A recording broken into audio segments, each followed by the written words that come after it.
السلام علیکم ورحمۃ اللہ وبرکاتہ۔ آپ یوٹیوب چینل دیکھ رہے ہیں، میں خرم کسی۔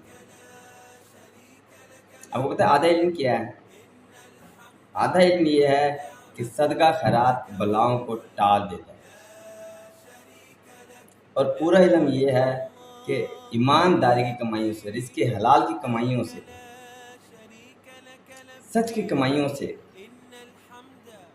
صدقہ خیرات اللہ کی بارگاہ میں آپ کے اوپر آنے والی آفتوں اور مصیبتوں کو ٹال دیتا ہے۔ کیا کبھی ہمیں کسی نے یہ بتایا کہ صدقہ خیرات کرنا ہے تو ایمانداری کی کمائیوں میں سے کرنا ہے؟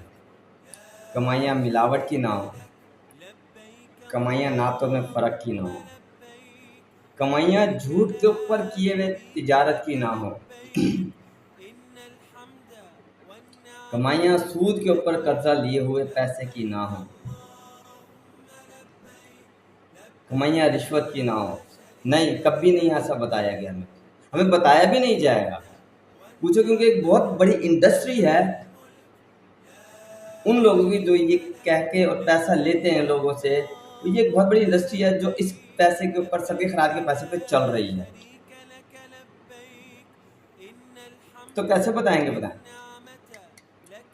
ان کا تو سب کا کاروبار ہی بیٹھ جائے گا، ختم ہو جائے گا اگر وہ اگلا فکرہ بتائیں گے۔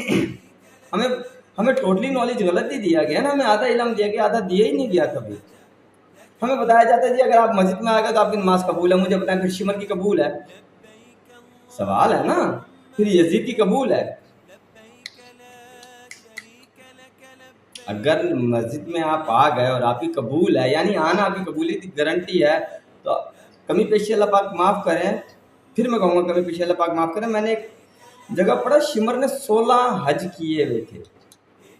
ہو سکتا ہے کام ہو، میرا نالج غلط ہو گیا ہو، تو پھر اس کا مطلب ہے کہ اگر آپ حج پہ پہنچ گئے تو آپ کا حج قبول ہے۔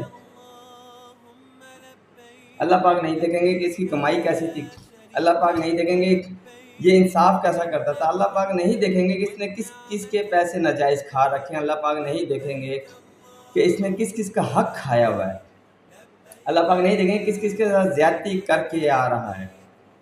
اللہ پاک دیکھیں گے آ گیا، میں نے بلا لیا، اس سے میرے گھر میں آ گیا، اس کا حج قبول ہے۔ تو پھر تو میرا خیال ہے شمر کا بھی قبول ہوگا، اللہ معاف کرے۔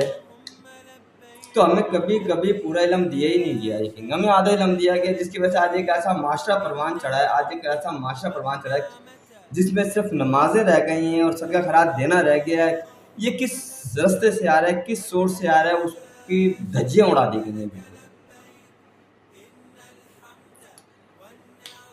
آپ یقین جانیں، اگر آپ ایمانداری کی کمائیاں صدقہ خیرات نہ کریں، میرے پاس گنجائش ہوتی ہے تو میں کرتا ہوں، ورنہ میں نہیں کرتا۔ لیکن میں مزدور کو پسینہ سوکھنے سے پہلے مزدوری لازمی دے دیتا ہوں۔ جب کہیں ٹپ دینے کا موقع آتا ہے نا، تو میں اپنی حیثیت کے مطابق اس کو ٹپ ضرور دیتا ہوں، کیونکہ جتنی وہ محنت کرتے ہیں اتنی اس کو تنخواہ نہیں ملتی۔ بہترین صدقہ خیرات ہے۔ بلکہ ایک روایت میں تو میں نے پڑھا کہ ادھار اتنا اچھا صدقہ ہے کہ اگر آپ نے ادھار دیا ہے تو جب تک وہ واپس نہیں کر دیتا، آپ کا مسلسل روزانہ کی بنیاد پہ صدقہ لکھا جا رہا ہے۔